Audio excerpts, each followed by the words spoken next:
I'm Joe Polish. I'm Dan Sullivan. And welcome to 10 Times Talk. Hello, this is Joe Polish. And this is Dan Sullivan. And we are here for 10 Times Talk. Joe, what I'd like to talk to you today is about something that I've just observed over the last decade and a half, because that's how long I've known you, of just the tremendous instincts you have towards networking, but also the fact that you network among people who in their own right are kind of geniuses. And I'd just like to talk to you about when these two ideas came together in your mind, that you could put together a very unique kind of organization of people who were just great at what they did. And, you know, I've known you, and I know it sort of came together, you know, in the early part when you were in Strategic Coach. But could you say when the whole idea just really took a practical form? Well, I guess, practical, however you would define practical, might be whenever people actually took it seriously enough where they would get together in a room and have discussions to start cutting me very large checks. We can always go back to the Napoleon Hill, author of Think and Grow Rich and a bunch of other books, where he talked about the mastermind principle, which is what most people that have read any sort of personal development or self-help stuff, people can always point to that. Where it actually occurred for me, I think, is growing up, I was very shy, very introverted, didn't like talking to people that I didn't know, certainly had an immense fear of public speaking. As a matter of fact, I don't know if we've ever talked about this on any of the 10X talks, but between the ages of 16 to 18 years old growing up, I did a lot of drugs. I would smoke pot, I would take speed, I would do coke. I was doing all kinds of stuff. And back then, looking back now, it was just a coping mechanism for simply being uncomfortable. And this is going to sound absolutely bizarre, and this is, maybe for entertainment purposes only, and we do not recommend you do this at home or whatever sort of thing. I remember doing a speech in high school on the dangers of THC and marijuana while I was stoned in a psychology class. As crazy and as weird as that sounds, but I was so nervous and so scared of talking that literally that's what I resorted on. Now, someone can create a moral judgment of that and be like, what an idiot. And, arguably that might be an accurate way of looking at something like that. But what it was really just a kid who was kind of shy and nervous and kind of didn't know how to interact. But I leaned on whatever tools I had in my toolbox at that time to get me through. And what I learned out of that experience, though, is that you can rely on crutches and very negative things in order to interact with people, or you can rely on positive things. Now, in your world, had I had any influence from someone like a Dan Sullivan or the things you teach at Strategic Coach or any of those sort of things, I might have approached how I was getting through life with confidence and with capabilities and with skills versus barely getting by the seat of my pants. Now, what does that have to do with the question that you asked, and when did it all come together? I think because of those experiences, I learned very effective ways to do stuff and very destructive ways to do stuff. So the first part of my life in business, tons of struggle, tons of trying to figure it out. And when I first discovered marketing, I realized through the power of words and communication, you can do anything. And if you improve the communication with your audience, with your marketplace, with your prospects, with your clients, they're going to respond to you completely differently.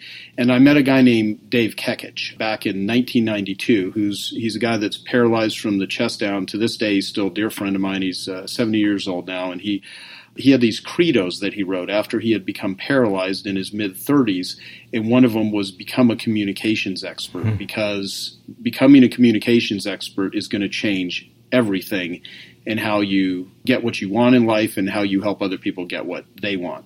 And so for me, I could communicate one-on-one and do sales, or I could communicate in groups, or I can communicate in mass and do marketing. And if I wanted to really accelerate my learning, I should do it with the smartest people that I know. And so one of my first product offerings, of course, was in the information marketing world, was teaching professional carpet upholstery cleaners how to market and build their companies. And one of the things that after several years of selling a few thousand courses to cleaning companies, I started offering over-the-phone conference calls, now called, teleseminars and teletraining and, that sort of stuff. But I started doing that to groups of people. And then I started doing conferences where we'd invite people into the groups and we would charge them a monthly fee. And what I saw, because of the group interaction, is that people's success would accelerate greatly from being in groups. And aside from what I was doing for what I was charging for, I would also have people like Gary Halbert and John Carlton and people like Brian Tracy and different people in the marketing or business world I got to know through doing interviews. And I would invite them to my office once or twice a year, and we would just sit around for a day or two and just talk about business. And it worked really well. And I discovered during that time that I get a real joy out of connecting people with other people. Like, it just comes naturally to me. If someone needs something, my brain has a way to say, oh, I know someone that could solve that problem, or I know someone that has this skill.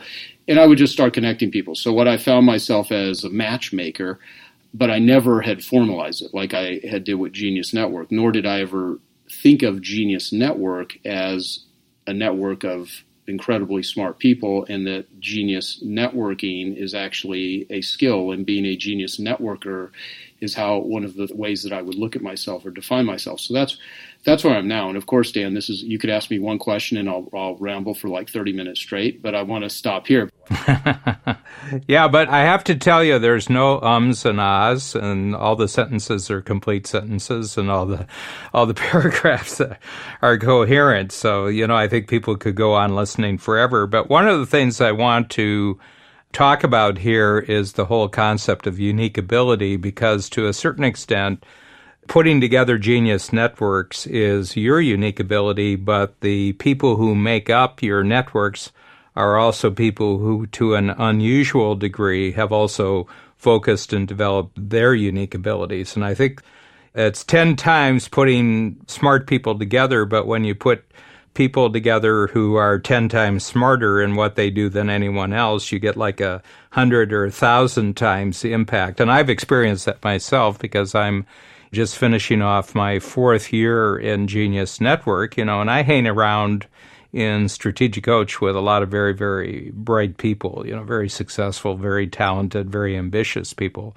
But there is an unusual quality when you bring together people who've spent 25, 30 years of their life developing an expertise in an area that's at the cutting edge. So can you just talk a little bit about that? Because one of the things that would get in the way of most people is their ego, that they're in the room with people who are just incredibly smarter, some of them even smarter in the area that you have some skills, but they're way ahead of you. And I'd like to talk about how you just kind of get rid of the ego in it and just say, let's just put intelligence and skill and talent together. Yeah. One thing that I probably think about is that I know that every human being has some area of their life where they don't have confidence, where they don't feel all that great, where they're trying to strive to learn and get better. It doesn't matter who they are, to the level of where they have some area of their life that is completely effed up. I mean, it's just, they wouldn't want anyone to know about it.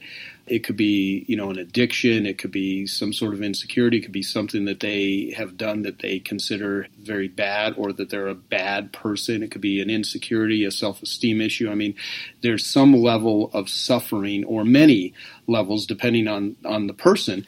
And so I don't get starstruck. There was probably a time in life where I was intimidated by certain people. And, I read Robert Ringer's book, Winning Through Intimidation, many years ago. It was written, the first version was written in the 70s. And he talked about one of the success principles is not allowing people to intimidate you. The book was first perceived as, you're teaching people how to intimidate other people and how to manipulate other people, when in reality what the message of that book was, in order to become successful in life, don't allow yourself to be intimidated or feel that you're somehow less than someone else. And so I really took that message seriously, and having been an addict and having spent much time in 12-step groups and around very successful, very famous, very accomplished individuals, but seeing a side of where they had immense struggle, suffering, depression, anxiety, addiction. I mean, you name it. It made me realize, wow, people aren't perfect. Even if their PR department makes them look perfect, all human beings have some area of struggle. And when I say all human beings, I mean, let's take you as an example, Dad. I mean, you're like, from everything I can see, I've seen you front stage, backstage. I've spent many, probably months with you over the years. I mean, you're a guy on all level that seems to just really have their life together. I mean, I don't see you have meltdowns, but certainly you've talked plenty about your struggles and where you've come from, and you're willing to tell the truth about it. And so it's when people are not willing to tell the truth about it where they start getting in trouble, because I love the saying, you're as sick as your secrets. And so I sort of just don't take everyone so seriously. I don't think anyone's as good as their own PR, but I also try to look for what's admirable and what's helpful. So I not only just want to help people, but I also want to reduce suffering. So it's within seeing the other human suffering that I think I'm able to connect. And then let me try to make sense out of this. I heard something years ago where someone said to me, you're either in communication with another human being or you're trying to escape. If you're talking to someone, you're either connected with them or you're trying to escape. And unless you're 100% extrovert, when you're having a dinner conversation with a friend, a lover, an acquaintance, someone you just met, or you're at a cocktail party, you're in a seminar, and in between breaks you're going and interacting with people, and you'll talk to someone, you'll be face to face, close to somebody having a conversation, and you'll go in and out of being connected to them or trying to escape. And the trying to escape part of communication is incredibly uncomfortable. And there are some people that you just don't want to connect with because you're just trying to escape the whole time, but you're interacting because you're engaged in whatever sort of conversation. And so what I wanted to do is eliminate as much of the time of the wanting to escape while connecting with other people, and to actually help other people not want to escape, but to make them feel comfortable. So, what Babs has said is labeled one of the things that I do is charm and disarm.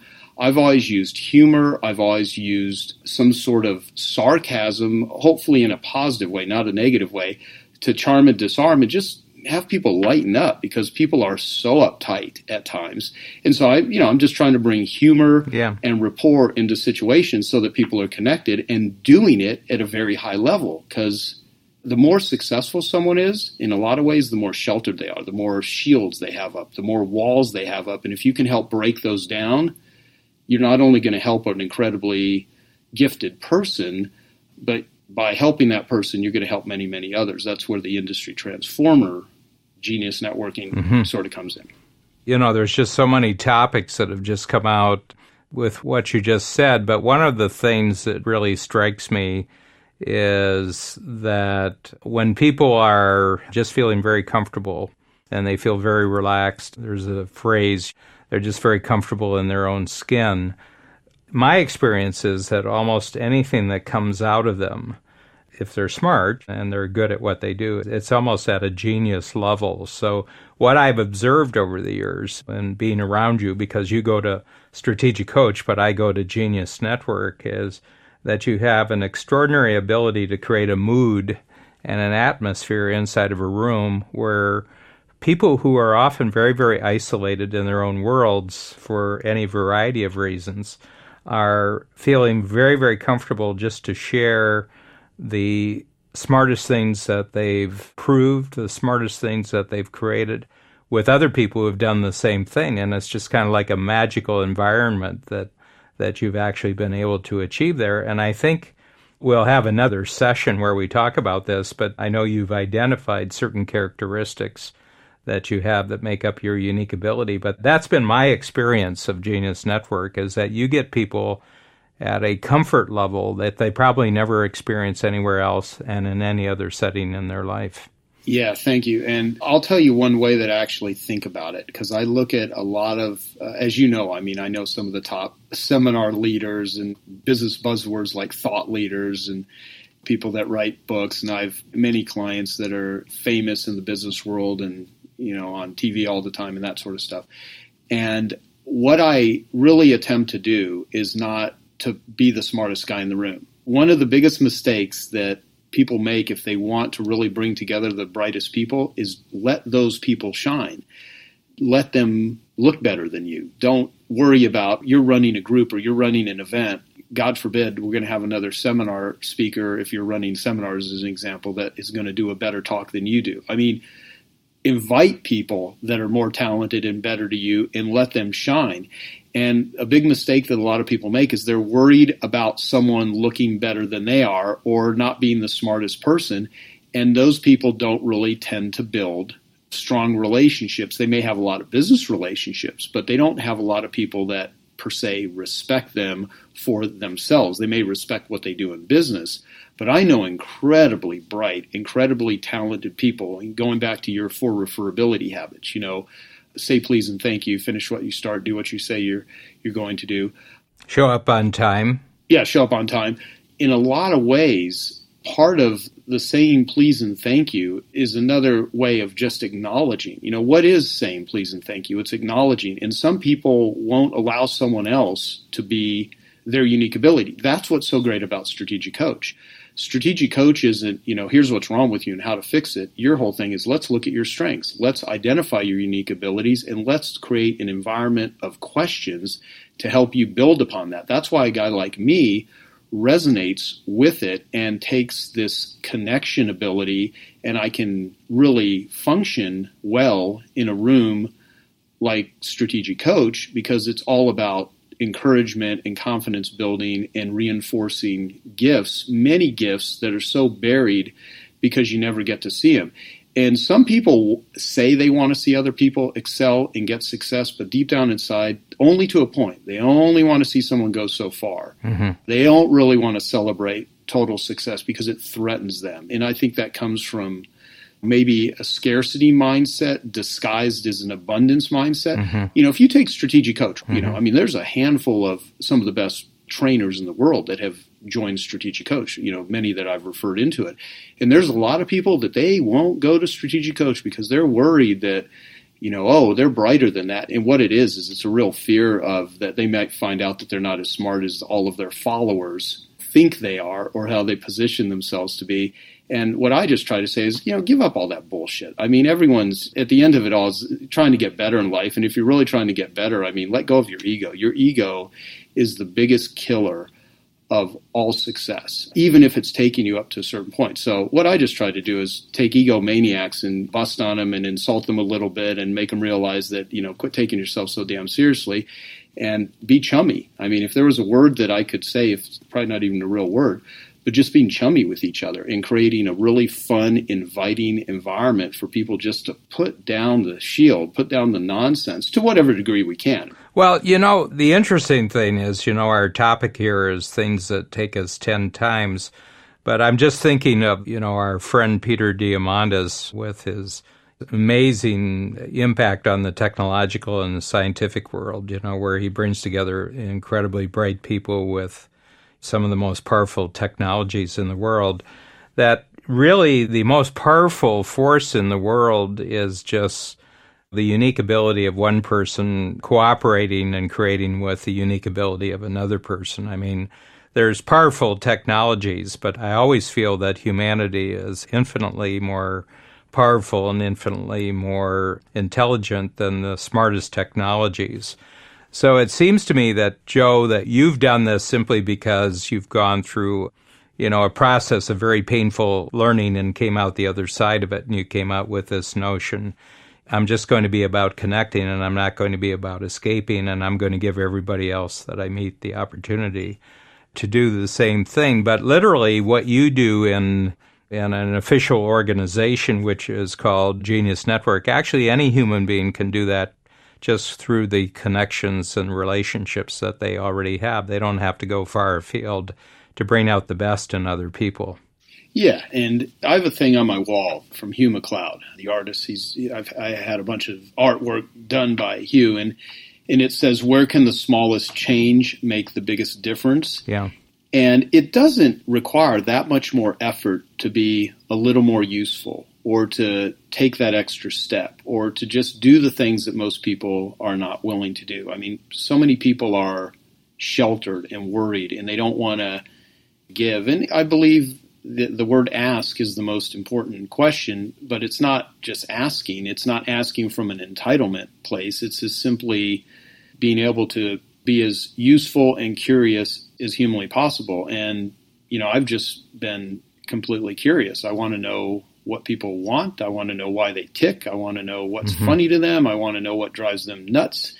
And to me, it's more fascinating than most shows, concerts, movies, and things by just sitting and interacting with interesting people and helping them, interact with each other. Yeah. Because, I don't think it comes natural for a lot of people. Well, the other thing is that we're all born in different circumstances, and we've already had some incredibly powerful experiences, positive or negative, before we can even think. They say, it's like 6 or 7 years old before a child can start reflecting on his or her experiences. And so some people start off, they already have 2 strikes on them, to use baseball language. They already have 2 strikes on them, and some people are born and they're on third base, so, they're just ahead of the game, and it's kind of a roll of the dice. There's just a lot of accidents in life, your gender and your skin color and where you're born and who your parents were. But this is kind of like a roll of the dice. You didn't have anything to do with any of that. But, I always say in Las Vegas, the greatest poker players aren't the ones who have the best cards. They're the ones who can win or not lose with a really poor hand. Right. So what I think that you're allowing people to do, you're giving them permission. Look, don't focus on your losing hand, just maximize your winning hands and everything like that. And you create an environment where people who might be almost like icons and idols in other settings, but they have to keep a protection. They have to keep a wall between themselves and kind of their fans.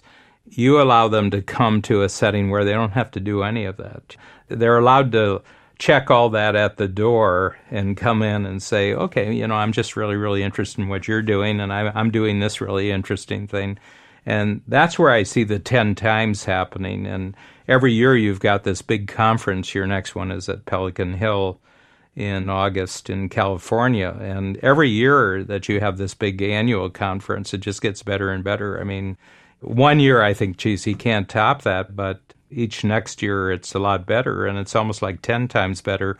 And I think the reason for it is the reputation that you have, and the word has gone around that this is a great place for people who otherwise are isolated in their own kind of towers of excellence. They get to just hang out and just be kind of, I won't say ordinary because they aren't ordinary, but they just get to not have any pretense. They don't have to protect themselves. They don't have to pretend, they can just hang out. And you do that in a particular setting and you charge a big check for it and everything else. But I think if this podcast is going to have impact on the world, is that every human being has a chance to do that with just the relationships that they already have.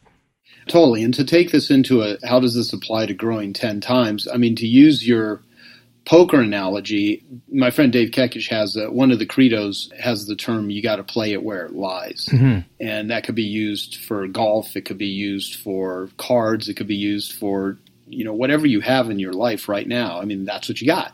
You can wish, bitch, complain, have gratitude. There's a bunch of different ways to perceive depending on kind of where you're at.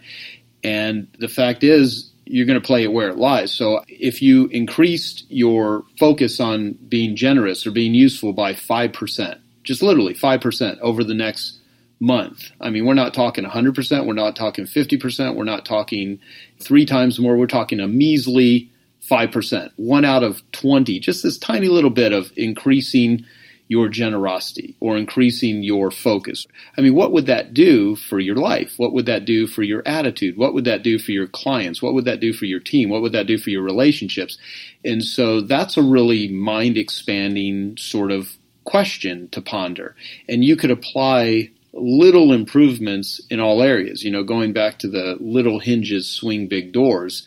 What is the little thing you can do with connecting that, what if you dropped your fears or your ego just a little bit and opened yourself up, not to everybody. I'm not talking about exposing yourself stupidly, but I'm just saying, just really going out there. If you're a little bit afraid, what if you did something every day that scared you? And I'm not, again, talking about moronic things like walking out in front of moving cars. I'm just talking about things that have been a little challenging. And so I've kind of come from that place to where the first speech that I ever gave, I was incredibly nervous. I mean, sweating, like physically having bad reactions from how I felt in my stomach to perspiring, and till now, getting up in front of hundreds of people is not only no big deal, but I now run one of the highest level groups in the world with some of the best speakers in the world. And this all came from this continually working on it, and along the way making sure that, this is working for other people. And on our next episode, or whenever you want to go a little bit deeper, because we can be running out of time here in a couple minutes. Well, I would love to do that, Joe.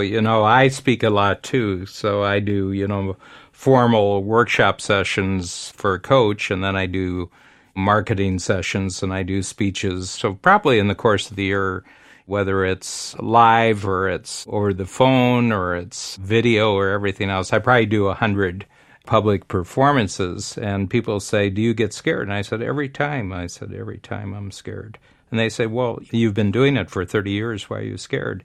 And I said, well, first of all, I've interpreted it as adrenaline, that your system is getting ready to put on a good performance. And adrenaline is a very powerful drug. And when you get a big boost of it through your system, it feels very, very uncomfortable. So I said, you have to understand that our brain, in anticipation of positive situations or negative situations, has the ability to manufacture and pump its own drugs. Every drug that's ever been made artificially already exists inside the human being. That's why we like drugs, is because, the reason why people become heroin addicts is that their body has already produced a similar drug and they know what it feels like.